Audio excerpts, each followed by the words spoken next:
tungod sa iyang maayong liderato sa kagamhanan sa lalawigan sa Sugbo ug pagkamanggihatagon. Gipasidunggan si Gobernador Gwendolyn Garcia sa Simbahang Katoliko sa lungsod sa Bulhoon ato sa kasaulugan sa fiesta niini kaniadtong miaging Sabado, Nobyembre 13.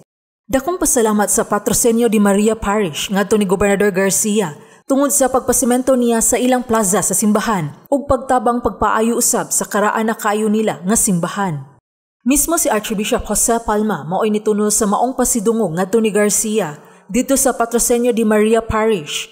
Kauban si Reverend Monsignor Arturo Navales, ang kora paroko sa simbahan. Ang maong plake permado usab ni Teofanes Tabada, ang presidente sa Parish Pastoral Council sa parokya.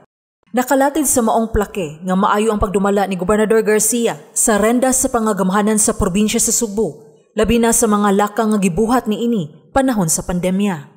Samtang ang concelebrated mass nga gipangluhan ni Palma ato sa ika-422 nga kasaulugan sa piyesta sa lungsod sa Bulhoon ug sa ilang patrona, Nuestra Señora del Patrocinio de Maria, mao'y labing unang concelebrated mass alang sa fiesta sa lungsod nga gitugutan ang katawhan pagtambong.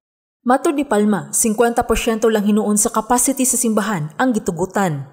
Dinhi gipahibaw usab ni Palma ang mga plano sa Simbahang Katoliko karong umaabot nga siyam kaadlaw nga misa de Gallo. Din iya gayud suruyon ang tibuok Sugbo aron ipahigayon ang maong mga misa sa mga karaang simbahan sa Sugbo.